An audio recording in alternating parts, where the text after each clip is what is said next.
आज एक नया लेख प्रारंभ हो रहा है।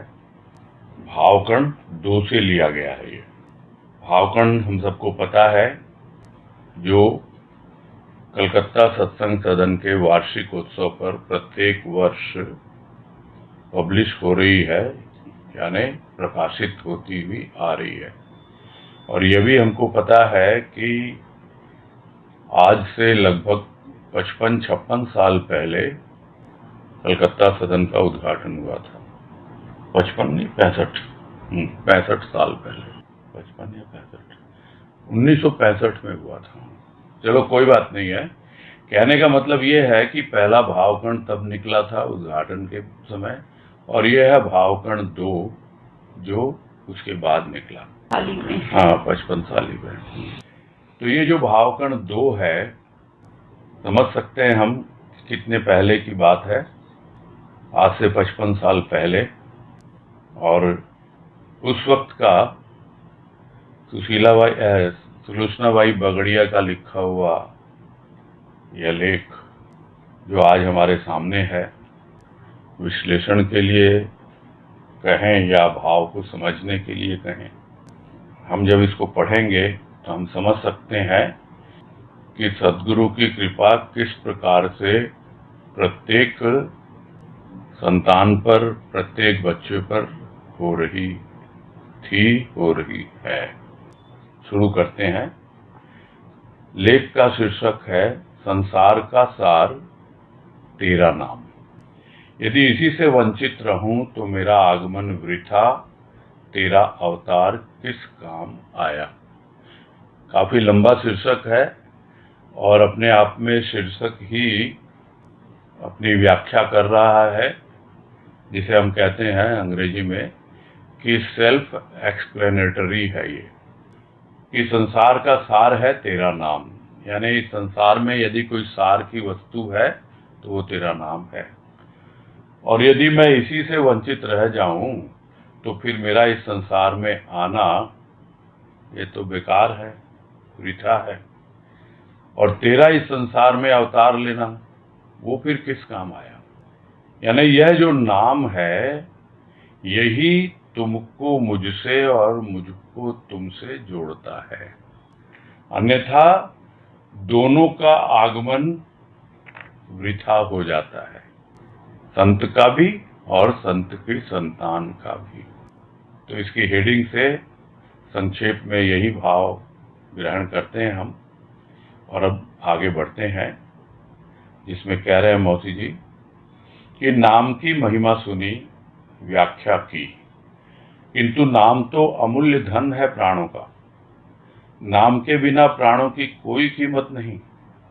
नाम से ही प्राणों की आभा सहस्र गुणी होकर प्राणी के जीवन में नया प्रकाश लाती।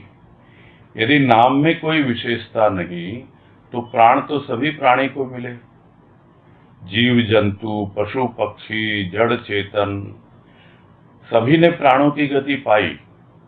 फिर मानव जीवन में ही नाम की आवश्यकता क्यों? और यह प्रश्न करके इस पैराग्राफ को पूरा किया है कि नाम की महिमा तो बहुत सुनते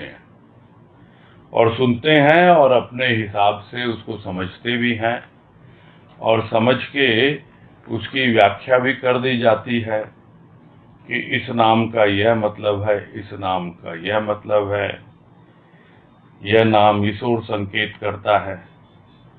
किंतु जो वास्तव में नाम को समझ पाता है कि यह नाम क्या है, यानी नाम किसकी ओर संकेत कर रहा है, नाम तो एक संकेत मात्र है, और उसको जो समझने लगता है तो वो यह जान लेता है कि यह नाम ही मेरे प्राणों का अमूल्य धन है।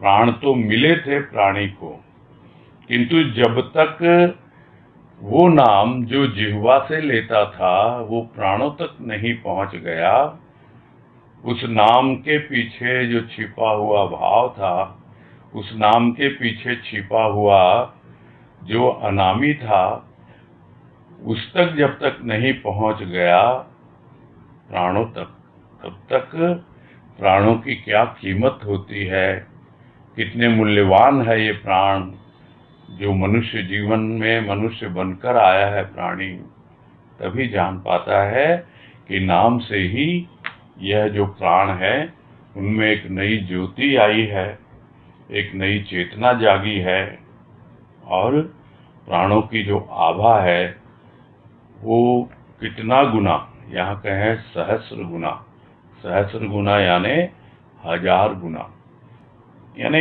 इतनी ज्यादा अंदर में एक प्रकाश की प्रतीति होती है।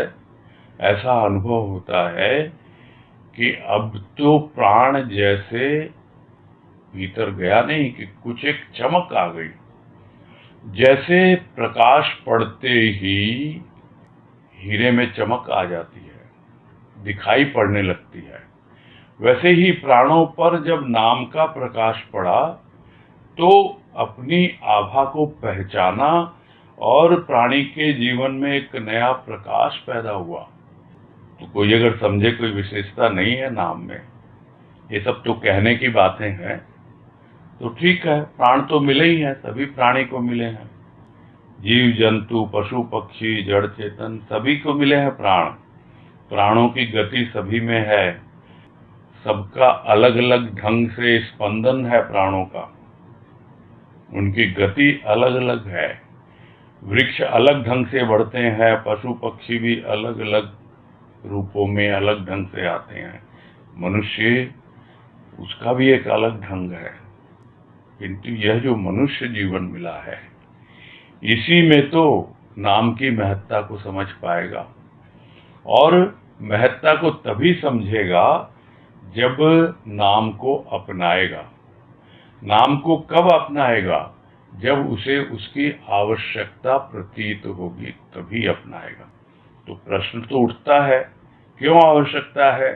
भाई हम तो ऐसे ही बड़े आराम से जी रहे हैं, क्यों कोई कहता है भाई कि नाम का आधार लो? क्यों कहता है कि नाम जपना चाहिए, नाम सुमिरन करना चाहिए? अब उस बात को आगे बताएंगे कि क्यों आवश्यकता है। तो कह रहे हैं, नाम ऋतु परिवर्तन की तरह बहार लाता जीवन में, उजड़ा चमन बसाता तथा बाग बाग खिलाता। अन्य योनियों में तथा मानव योनि में अंतर है प्राणों की गति में। अन्य योनियों को प्राण तो मिले, लेकिन हृदय न मिला नाम लेने के लिए। नाम अंधेरे घर का उजाला है, नाम रूपी हीरा हृदय में ही सजता है। नाम कोई पार्थिव वस्तु नहीं, नाम तो अमर धन है।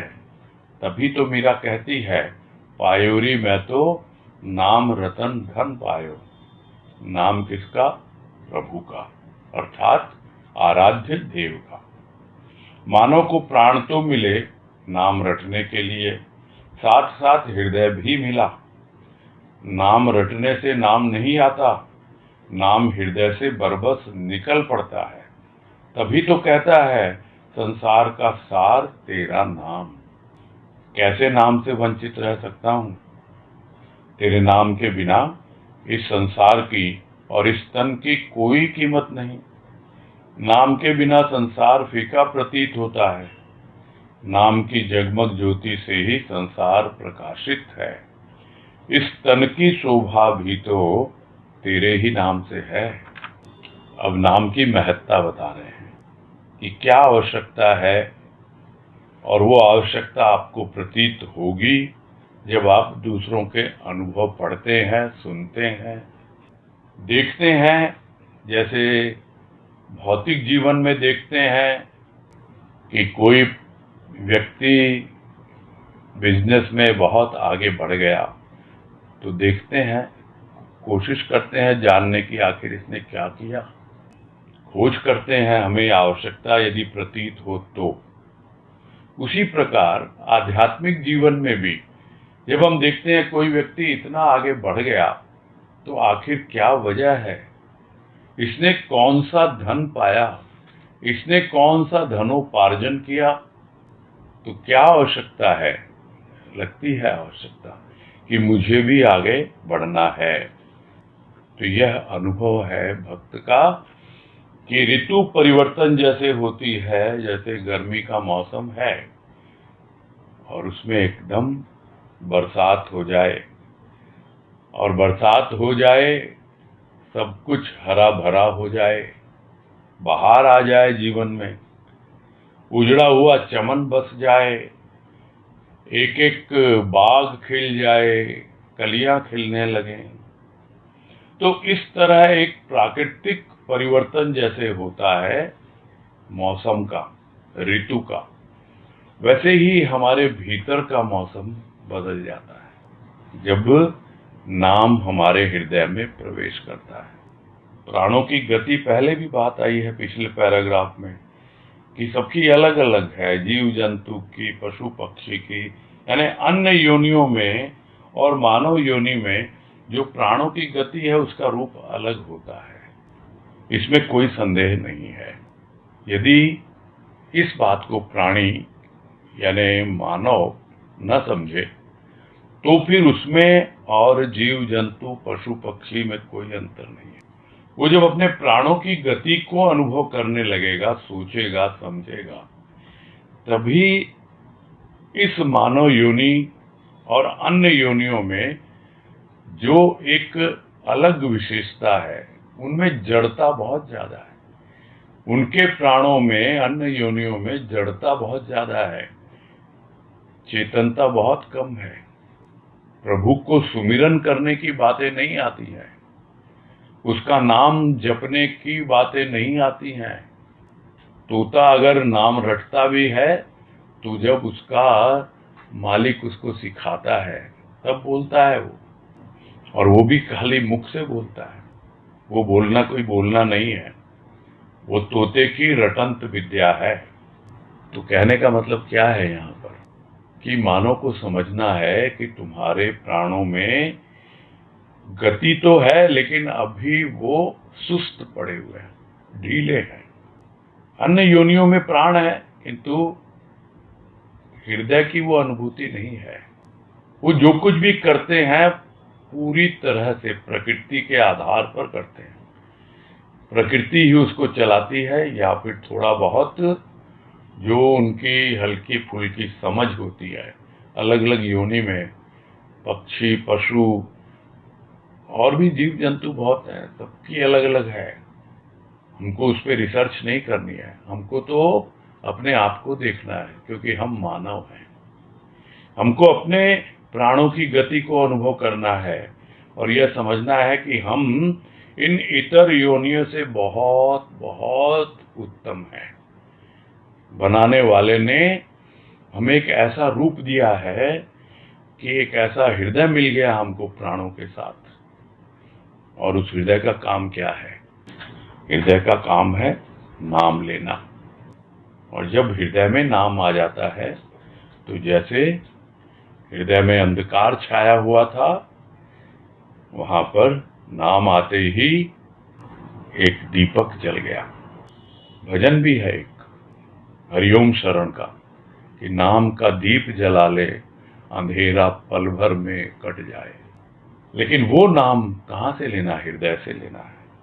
और जब वो दीप जलता है तो वो हीरा, जिसको कहते हैं कि हीरा हराए गयो माटी में, यानी स्थूल में लगा हुआ था ये हृदय, किंतु जब उसमें नाम आया तब हृदय में सजता है वो। और ये नाम कोई भौतिक वस्तु नहीं है, स्थूल की कोई चीज नहीं है, सिर्फ मुख से लेने के लिए नहीं है। यह तो अमर धन है, जो मीरा ने कहा कि नाम एक रतन है। रतन यानी मूल्यवान, एक हीरे की तरह मूल्यवान है। वो पाया है मैंने। किसने दिया? सतगुरु ने दिया। सतगुरु ने किसका नाम दिया? क्या अपना नाम दिया कि तुम मेरा नाम जपो, मेरा नाम रटो? सतगुरु तो संकेत करता है उस नाम के द्वारा उस अनामी की ओर। और इसके ऊपर एक पूरा लेख है गुरुदेव का, जो किया गया था इसी लॉकडाउन पीरियड में, अनामी का नाम। तो नाम किसका है? उस अनामी का है, उस प्रभु का है जिसकी आराधना कर रहा है। वो नाम संकेत कर रहा है उस अनामी की ओर, उस आराध्य देव की ओर। तो मानो तो मिले हैं प्राण नाम सुमिरन के लिए, तो जीवा तो नाम को रटे, किंतु हृदय हृदय उसके साथ जुड़े। हृदय में प्रेम हो नाम के प्रति, उसके प्रति भाव हो, तब मालूम पड़ता है कि अभी तक मेरा जीवन क्या था। जी तो रहा था मैं संसार में, लेकिन उस संसार में मुझे कोई सार समझ में नहीं आ रहा था, निस्सार लग रहा था अपना जीवन। किंतु अब लगता है नहीं, संसार में सार है, और इस संसार का सार कौन है? वो है तेरा नाम। तो मैं कैसे नाम से वंचित रहूं? और जब इस नाम से वंचित नहीं है तो स्वाभाविक है नाम को अपनाएगा, और जब नाम को अपनाएगा तब समझता है कि हाँ, अब मेरी कोई कीमत है। क्या कीमत हुई? ये धीरे धीरे अब अपना नाम भूलने लगा। प्राणी तो अपने नाम के लिए बेचैन रहता है, किंतु जब प्रभु के नाम को अपना लेता है तो उसके बाद अपना नाम भूल जाता है। हर समय उसी का नाम सामने रहता है। उसके पहले तक यही कहता है मैंने किया, मैंने किया, अपने नाम के लिए किया। बाद में नहीं, उसने करवाया, उसकी कृपा से हुआ, उसका नाम सामने आता है। इसलिए कीमत समझ में आ गई नाम की, और शरीर जो धारण किया मानव तन, उसकी कीमत भी समझ में आ गई। नहीं तो कोई कीमत ही नहीं थी तेरे नाम के बिना।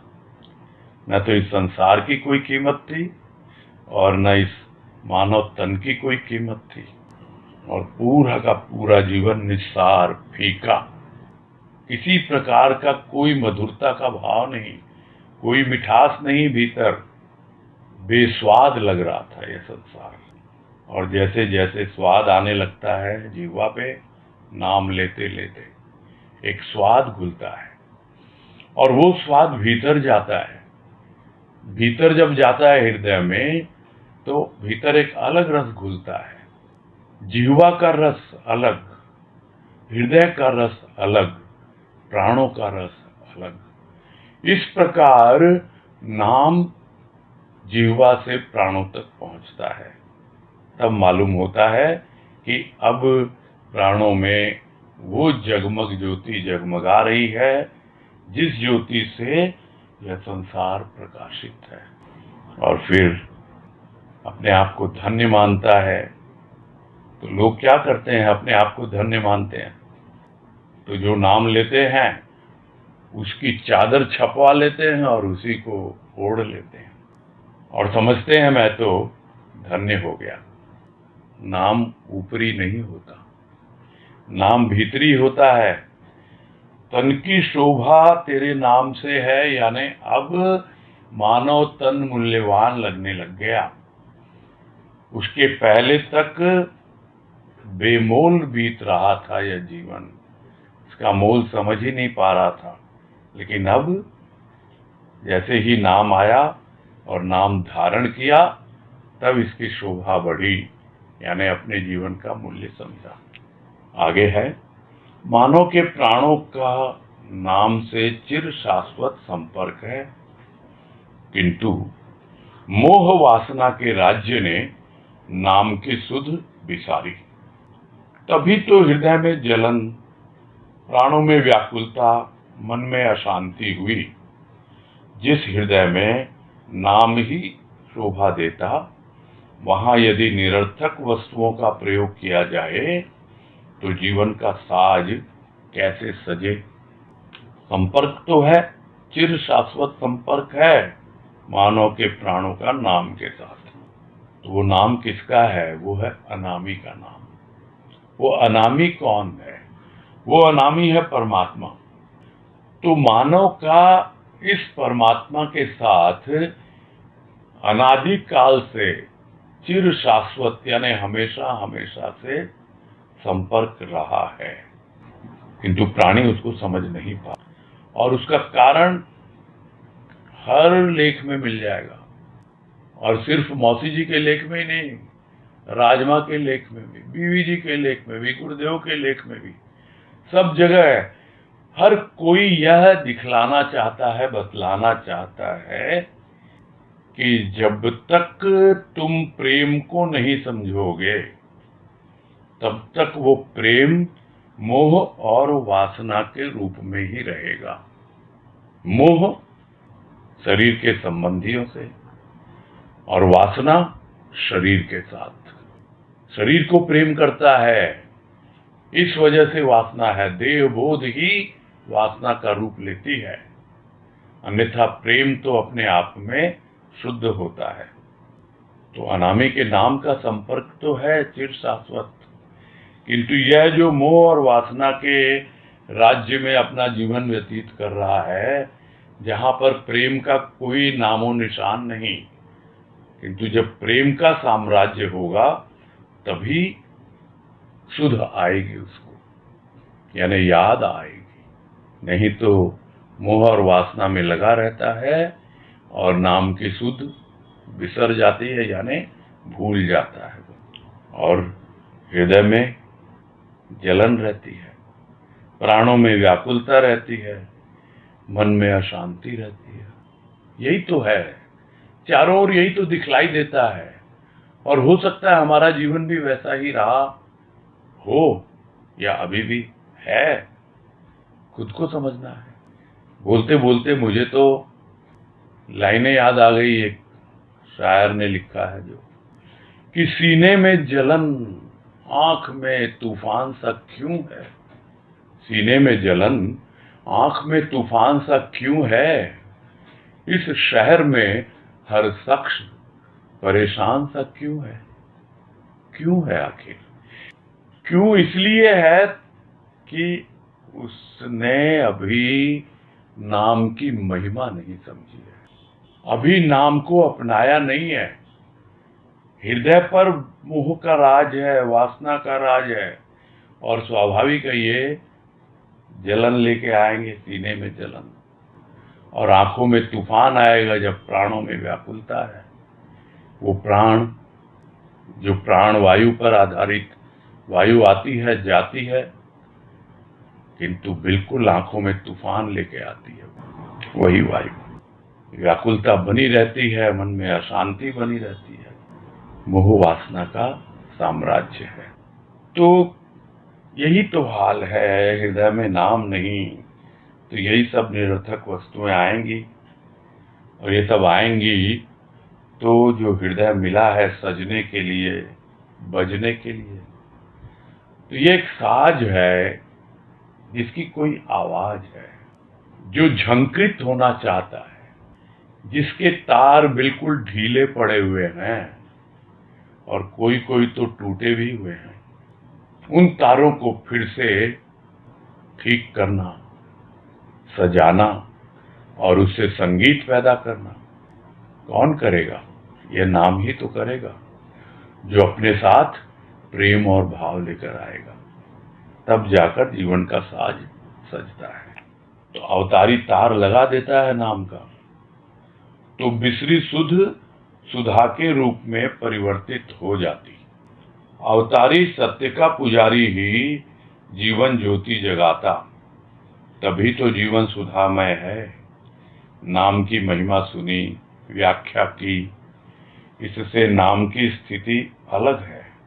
महिमा और व्याख्या तो ऊपर ही ऊपर केले के छिलके हैं, स्वाद केले में है, आनंद स्थिति में है। तो उलझे हुए तार, वो तार लगा देता है कौन? वो अवतारी। यहाँ अवतारी से हम यह मतलब न लें जिन्हें हम कहते हैं कि यह विष्णु के अवतार, राम कृष्ण, वो विष्णु के अवतार हैं। विष्णु एक देव है, किंतु गुरु क्या है? गुरु तीनों देवों के ऊपर है। ब्रह्मा विष्णु महेश तीनों का एक समष्टि रूप है, यानी पूरी तरह से समाहित हैं, मिले हुए हैं गुरु में। किंतु जब तक हम गुरु को पूरी तरह से समझ नहीं पाते तो हम यही कहते हैं कि उसका भी अवतार हुआ है, क्योंकि उसके पहले तक हम राम कृष्ण इत्यादि अवतारी को ही भगवान मानते रहे हैं। किंतु जब सद्गुरु हमारे जीवन में आता है तब हम अनुभव करते हैं कि यह सद्गुरु ही भगवान है, इसका अवतार हुआ है। वास्तव में तो संतों का अवतार भी नहीं होता, वो तो आविर्भाव होता है, यानी अपने आप को प्रकट करते हैं। वो कोई आसमान से नहीं उतरते हैं अवतारी की तरह कि आकाशवाणी होती है कि इस तरह देवकी के यहाँ पर एक जन्म लेगा कृष्ण का अवतार जो हुआ। यह सब कुछ नहीं होता है। वो तो हम जैसे ही साधारण गृहस्थ में रहकर अपने आप को प्रकट करते हैं, जिसको साधारण भाषा में कहा जाए तो वो इसी जमीन से निकले हुए हैं। उन्होंने भी स्थूल जीवन जिया है, जीते रहते हैं। तो वो अवतारी इसलिए कहला रहा है क्योंकि अभी उस भाव को नहीं समझ पाया प्राणी, इसीलिए उसको अवतार कहता है, उसको कलयुग का अवतार कहता है। कई लोग कहते हैं गुरुदेव को कलयुग का अवतार, क्योंकि अभी भी उनको लगता है अवतार यानी लार्जर देन लाइफ।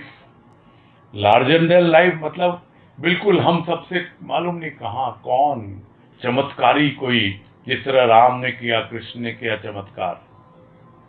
ऐसा नहीं है संतों का। लार्जर देन लाइफ नहीं है, वो हम में से ही है।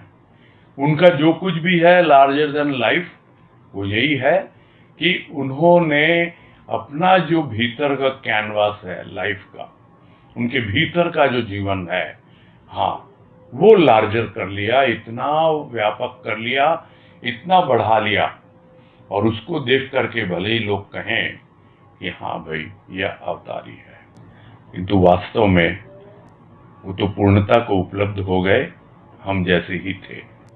तो वो तार लगा देता है नाम का, जोड़ देता है हमको।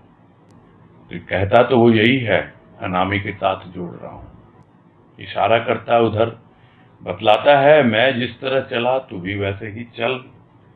तो जो हम भूले हुए थे जिसको, उसकी याद दिला देता है, और वो जो सुधा आती है तो सुधा के रूप में परिवर्तित हो जाती है, यानी वो जो अमृत कुंड हमारे भीतर छिपा हुआ है आत्मा का, वहां से संपर्क करवा देता है कि जो भी तुम्हारे भीतर से आ रहा है वहां पर ही बैठा है, वो कोई और नहीं है, वो तुम्हारे ही भीतर में है। और उस रूप में धीरे धीरे परिचय मिलने लगता है। और वो अवतारी कोई चमत्कारी नहीं है, वो सत्य का पुजारी है, और वही जीवन में एक ऐसी ज्योति जगाता है कि पूरा जीवन अमृतमय हो जाता है। तो इसके पहले सुनी थी नाम की महिमा, व्याख्या भी की थी, किंतु अब तो नाम ने कुछ ऐसी स्थिति बना दी है, या बन जाती है स्थिति, कि फिर कहते नहीं बनता है। महिमा गाते रहो, व्याख्या करते रहो, ये सब तो ऊपरी चीजें हैं, यह तो जिह्वा के खेल हैं। वाणी से क्या वर्णन करेंगे उसकी महिमा का, क्या व्याख्या करेंगे, क्या विस्तार करेंगे, क्या विश्लेषण करेंगे। तो जिस तरह केले के छिलके हैं, ऊपरी ऊपरी हैं, असली चीज तो भीतर केला है, उसी में स्वाद है।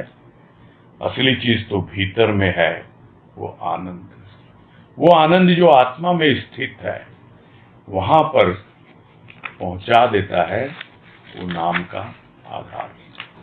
आगे, नाम मन की चंचलता का शमन करता, बुद्धि का भ्रम निवारण कर, चित्त चिंतातुर के लिए शीतल जल है।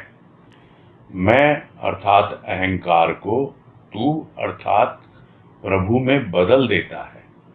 नाम में ही स्थिति है, नाम की स्थिति नामी से पूछो।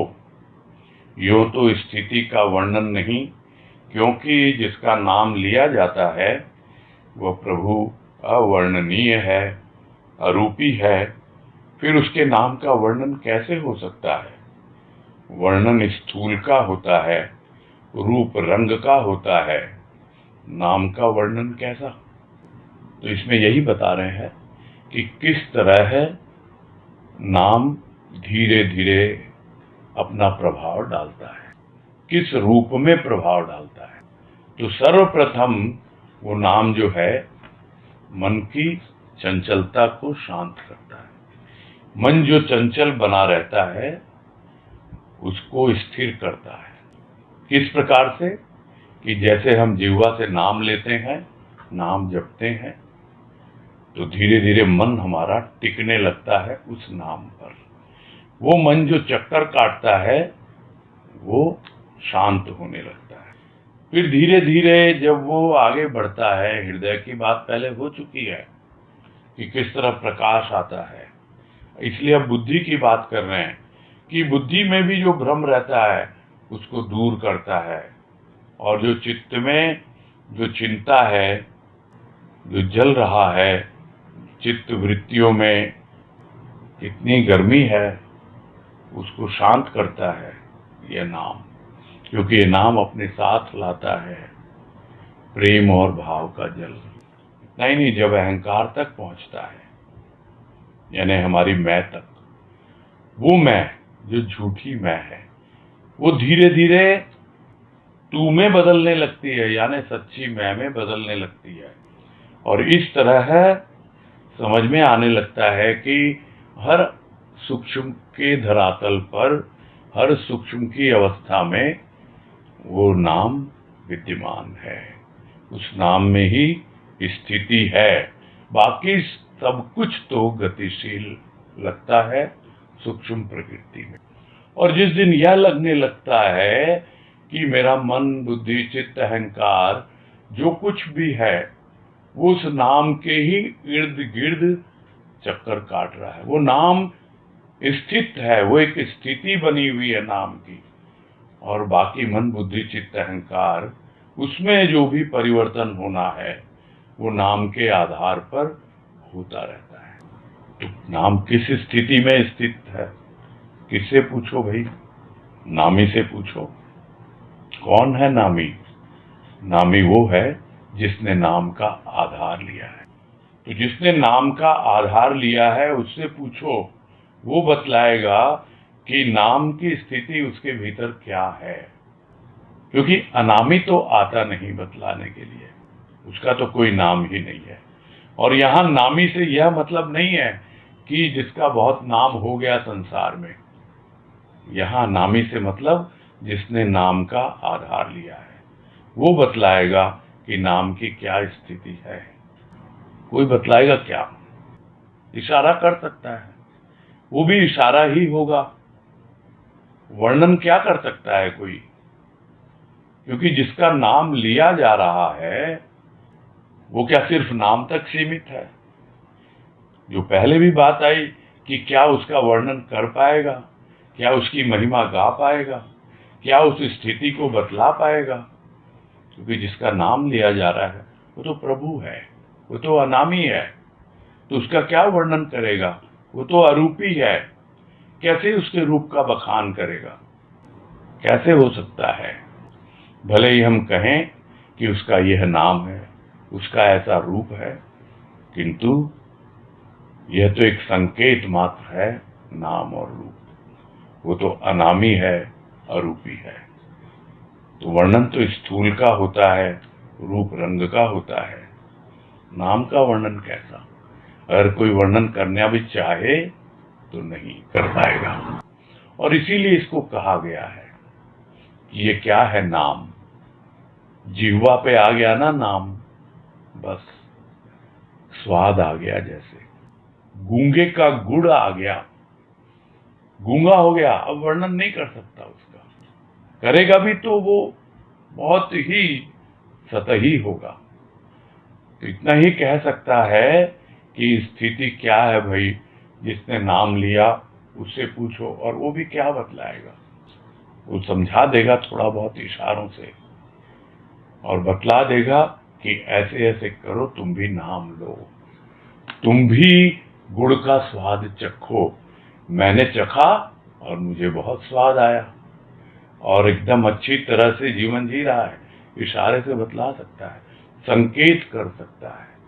नाम तो लेना खुद को ही होगा, उसका स्वाद तो खुद को ही आएगा। आगे है, नामे की पहचान भक्त शब्द मात्र के संकेत से करते हैं, पर नाम में संकेत नहीं। नाम लेने वाला नाम लेकर ही अनामी में लीन हो जाता है। नाम लेने वाले अनेक हैं, किंतु जिसका नाम लिया जाता है वह एक है। नाम में स्वाद तो है, पर मन मस्त कब होता है? नाम जपते जपते अजपा ध्वनि हृदय में गूंजने लगती है, तब आनंदमय स्थिति बन जाती है। नामे की पहचान भक्त कैसे बतलाता है? शब्द से बतलाता है। ये तो एक संकेत है, जो अभी भी बात आई कि नाम और रूप क्या है, यह तो एक संकेत है। तो भक्त उस नाम और रूप से पहचान करते हैं, संकेत करते हैं, किंतु उस नाम में ही पूरा संकेत समाया हुआ नहीं है। वो एक इशारा है और वो इशारा ही सारा नहीं है, सब कुछ नहीं है। बहुत कुछ उस नाम के पीछे छिपा हुआ है, बहुत कुछ उस संकेत के पीछे छिपा हुआ है। हाँ, जो नाम लेता है उसको पता होता है कि नाम लेते लेते लेते लेते अनामी में कब लीन हो गया पता ही नहीं लगता उसको। तो नाम लेने वाले तो बहुत मिल जाएंगे, दिखते हैं अनेक है नाम लेने वाले, किंतु नाम आखिर किसका ले रहे हैं? ये समझते हैं कि हम राम का नाम ले रहे हैं, हम कृष्ण का नाम ले रहे हैं। किसका नाम ले रहे हैं? अरे जिसका नाम ले रहे हैं वो तो एकमात्र पूरी सृष्टि का नियंता। और यदि नाम के आधार पे समझा जाए कि वो तो अनामी है, तो उसका नाम लेने वाले तो अनेकों मिल जाएंगे, अलग अलग नाम से भी उसको पुकारेंगे, किंतु वो तो वास्तव में एक ही है। नाम में तो स्वाद है, कोई संदेह नहीं है। जैसे ही जीवा पर आता है एक अलग ही रूप बन जाता है जीवा का, किंतु सिर्फ जीवा तक सीमित रहेगा, मन तक पहुंचे और मन क्या पूरे अंतःकरण में समा जाए और उस नाम को जपते जपते तो प्रथम मन की चंचलता, फिर बुद्धि का भ्रम और फिर चित्त की चिंता, और कैसे कैसे ये आगे बढ़ता चला जाता है मालूम ही नहीं पड़ता। अपने आप एक अजपा जप भीतर चलने लगता है और उसकी जो ध्वनि है वो हृदय में गूंजने लगती है। उस वक्त नाम महत्वपूर्ण नहीं होता, उस वक्त ध्वनि महत्वपूर्ण होती है। और वो ध्वनि कोई मुंह से नहीं निकल रही है, वो भीतर ही भीतर, और उसी को सूक्ष्म ध्वनि कहा जाता है। और जैसे जैसे वो ध्वनि सूक्ष्म से सूक्ष्मतर सूक्ष्मतम होगी, तब एक ऐसी आनंदमय स्थिति बनती चली जाती है। और उसी को गुरुदेव ने समझाया आनंद ध्वनि पुस्तक में, जो चिंतन मनन ध्वनि लेख में, कि वो फिर आनंद ध्वनि बन जाती है, वो एक आनंदमय स्थिति बन जाती है भीतर। नाम जपते जपते फिर नाम महत्वपूर्ण नहीं रहता, ध्वनि महत्वपूर्ण हो जाती है। और वो ध्वनि भी मुख से नहीं निकल रही, भीतर ही सूक्ष्म सूक्ष्मतर सूक्ष्मतम होते होते आनंदमय स्थिति बना देती है। आगे है, प्राणी सुख चाहता है कर्म कर, धर्म अर्थात कर्तव्य कर, किंतु प्राण तो प्रिय का आह्वान चाहते हैं। धर्म नीति रीति नहीं, धर्म सत्य है। जिसने प्राणों को धारण कर रखा है और प्राणों में उसका नाम है। इसीलिए तो प्राण पुकारते हैं अनामी को, छटपटाते हैं अपने प्यारे में मिलने के लिए। अवतारी की विशेष अनुकंपा ही इस दुग्धवत संसार में मक्खन अर्थात आनंद सार के रूप में निकाल सकती है। अन्यथा भवसागर में सभी प्राणी जीव बनकर जीवन लेकर आते हैं और यूं ही चले जाते हैं। संसार के कण कण में आनंद की तरंगे हैं, किंतु मानव उन आनंद की तरंगों के सुख से वंचित ही रहता है, क्योंकि भले बुरे विचार ही उसकी जीविका बने। आनंद तो विचारों से ऊपर का सोपान है। विचारों का सुख काल्पनिक है, यथार्थता जीवन के सार में है। सार प्रभु का नाम है। और इस अंतिम पैराग्राफ में यही समझा रहे हैं कि क्या चाहता है प्राणी। सुख चाहता है, आनंद नहीं चाहता। आनंद की ओर ध्यान ही नहीं है उसका।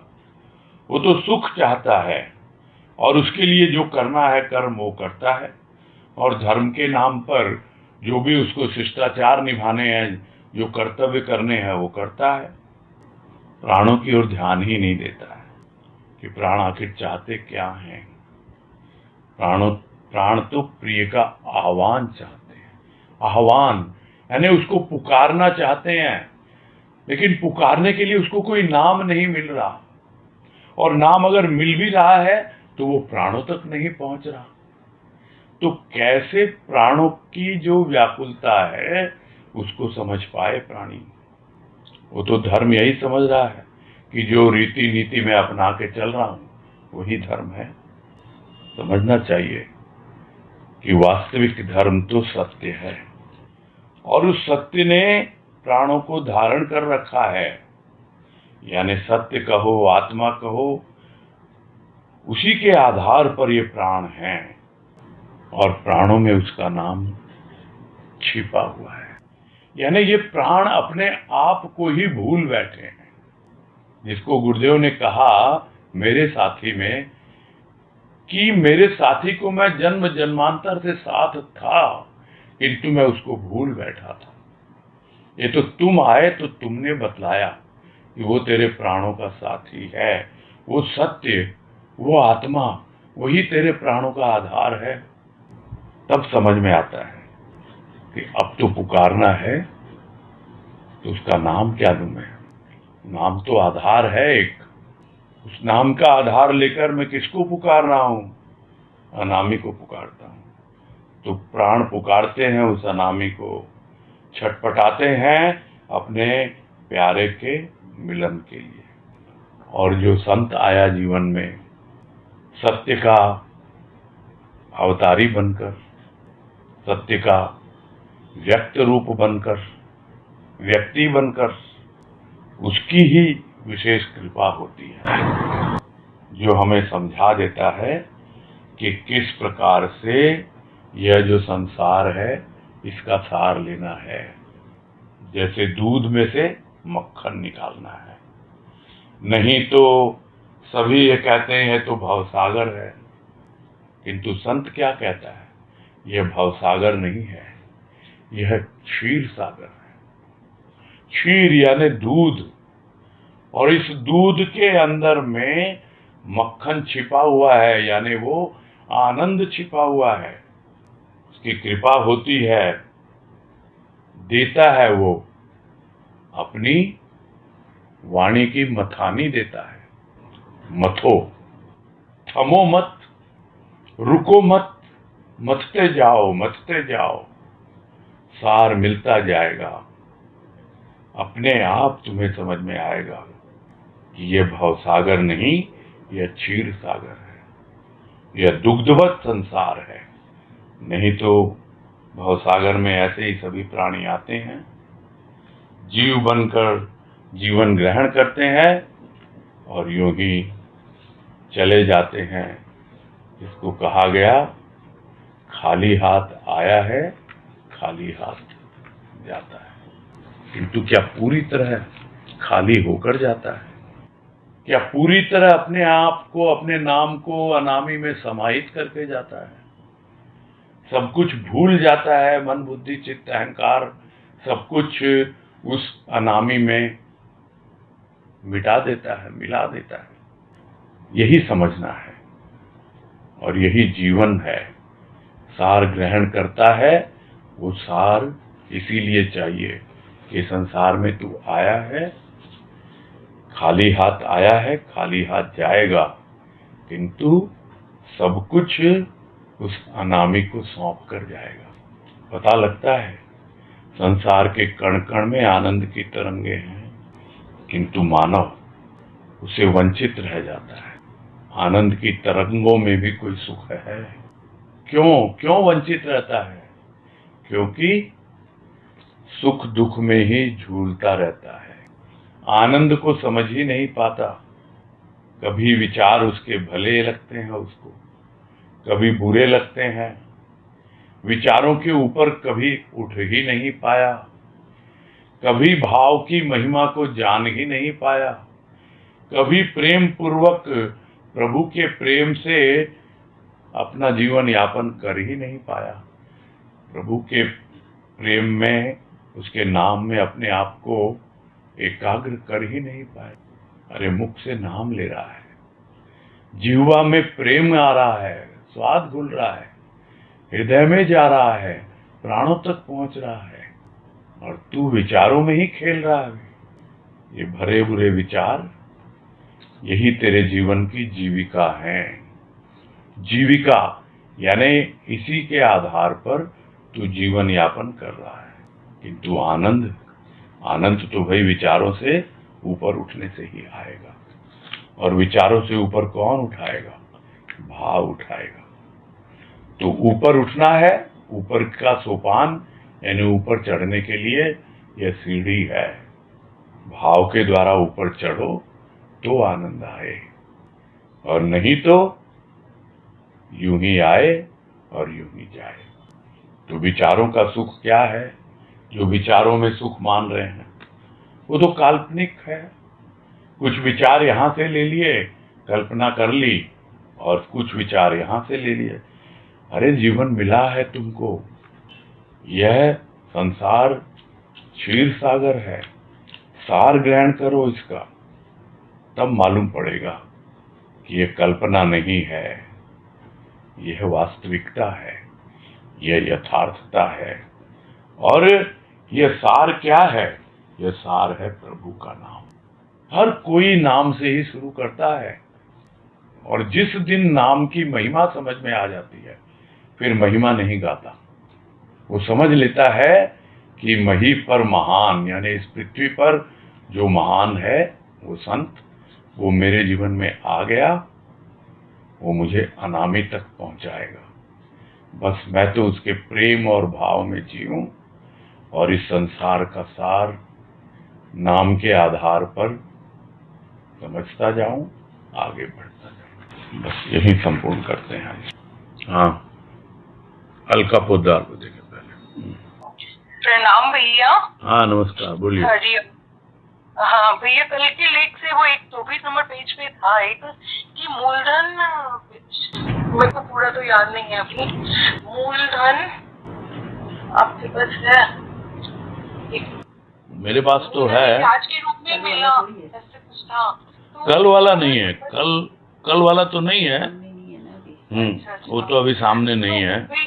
अच्छा भैया, उसमें ये समझ नहीं आया कि हमको ये जीवन जो मिला मूलधन के रूप में मिला, हाँ, और वो ब्याज के रूप में, तो मूलधन के रूप में कैसे मिला? हम थोड़ा धन लेके आया है। मूलधन जैसे अच्छा कोई होता है ना बिजनेस वाला, अपने बच्चे को कुछ पूंजी दे देता है, चल तू व्यापार कर।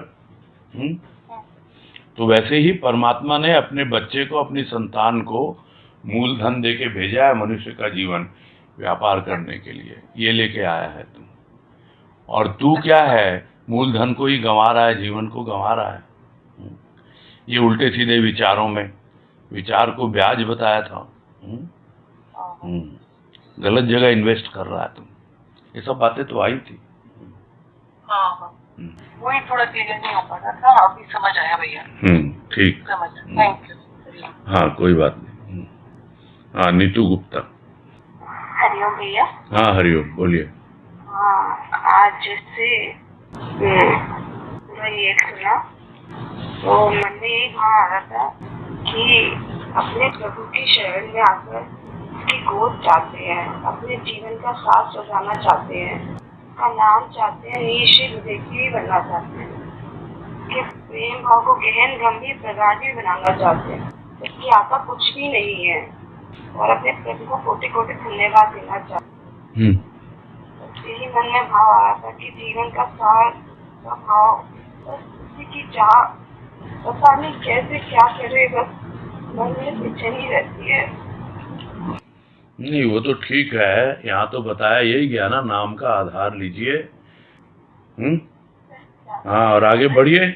कमी हो रही है, बस ध्यान देना चाहते, कमियां कहाँ? नाम का आधार लेके आगे बढ़ना है और कुछ नहीं करना है। और नाम एक संकेत है, वो धीरे धीरे आपके भीतर सारी बातें तो आई है कि संसार का सार क्या है, तेरा नाम है, तेरा नाम। तू कौन है, तू अनामी है, लेकिन नाम से शुरू होती है चीजें और धीरे धीरे अनामी तक पहुंचती है। सारी बातें इसमें आई हैं आज।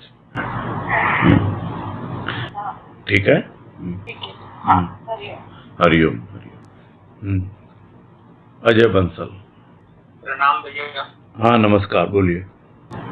एक तो पूछना था कि ये जो नाम की बात हो रही है, तो जैसे अपने सत्संग में भी हरिओम का जाप करते हैं, तो ऐसा कुछ करना चाहिए, नाम क्या नाम होना चाहिए?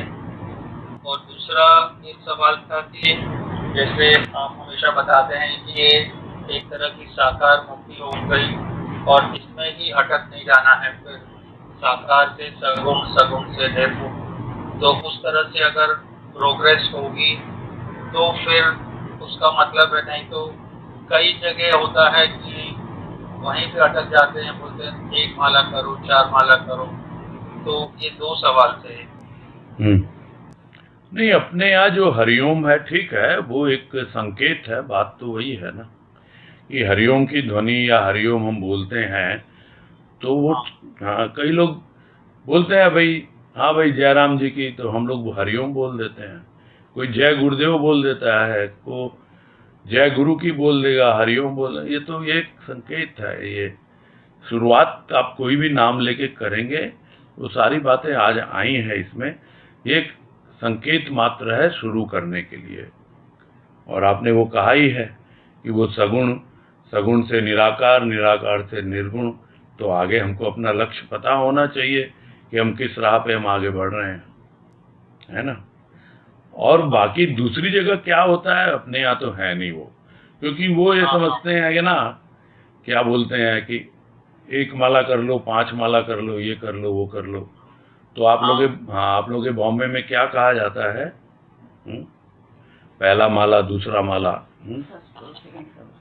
वो ये समझते हैं कि जितनी माला करेगा उतनी ही ऊपर उठता चला जाएगा और माला माल होता जाएगा। खैर अपने यहाँ ये सब चीजें नहीं है ना। ये स्टार्टिंग होती है, जो बात आई थी कि जीभ से शुरू होगी चीजें, स्वाद लो प्रेम पूर्वक और फिर धीरे धीरे अंदर पहुंचाओ उसको। मन एकाग्र होगा, चंचलता दूर होगी, टिकेगा, और ये सब प्रोसेस तो होता ही है। फिर नाम जो है वो जपना नहीं पड़ता, जो बात आई भी, अजपा जप बन जाता है। यानी आपको शब्द महत्वपूर्ण नहीं होते, ध्वनि महत्वपूर्ण हो जाती है। और वो ध्वनि भी मुख से नहीं निकलती है, वो भीतर सूक्ष्म में ही चलती रहती है।